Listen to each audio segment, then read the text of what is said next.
Hello, Michael A. Kostick. Due to unforeseen circumstances, I am thrilled to bring you your announcements today on Wednesday, October 19th.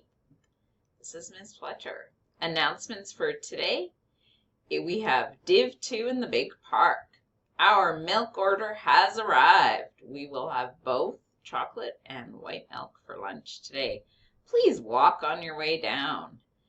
Remember to bring in those donation items as the weather gets colder. Coats, pants, hats, mittens, boots, toques, and scarves for our winter clothing drive. There will be a thriller, practice at 11:30 for room 15 and 16.